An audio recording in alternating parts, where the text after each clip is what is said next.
it's day 48 of a year facing fear, and for the first time I think in a long time I'm actually early, so I thought I would quickly record this video.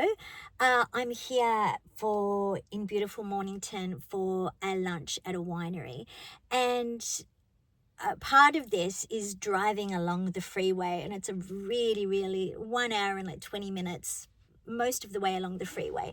And so I took this opportunity to drive along the concrete barrier, particularly in the tunnel. So going up towards the Mornington Peninsula in Melbourne, you go down in this tunnel, and I find the tunnel pretty frightening, particularly if I'm along the big concrete wall, because you just don't have anywhere to go, particularly if there's big trucks in there.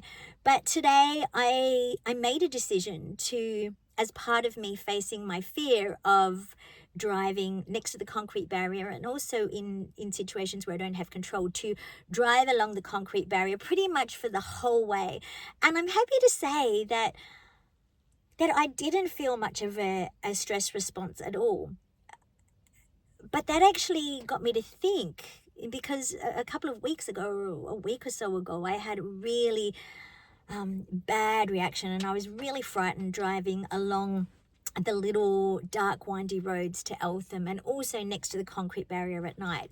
And so I realized then that for me, my fear around driving is very much around when I don't have control. So when I am choosing to put myself in that situation where I'm next to the concrete barrier, then I'm, at the moment now, I'm okay.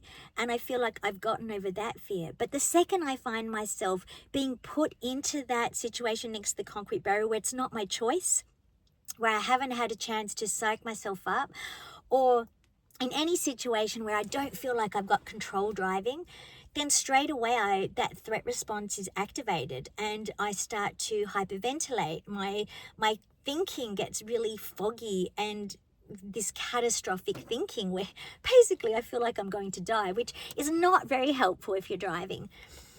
And if I think about that in other areas of my life as well, that feeling, that loss of control, I'm actually starting to see that in a lot of different areas where I am trying to maintain control over my life, maybe as a threat response, as a way to keep myself safe. So it's a good thing that I'm doing EMDR therapy. I'm going again on Tuesday. It'll be my second session. So far just history taking, nothing specifically around trauma, actually dealing with the trauma at the moment. But I'm excited, not excited, it's really the wrong word. I'm not excited. Who would be excited about doing therapy? But I am looking forward to a life where I'm not constantly jumpy, where I'm not reactive, where I don't get emotionally dysregulated because of the past stuff that's happened, that's just sitting there under the surface. I'm looking forward to not having that sort of hypervigilance, and being able to drive safely without shitting myself as well. And so here's to driving in uncomfortable situations, and hopefully it's going to get easier. And until next time, thank you so much for joining me.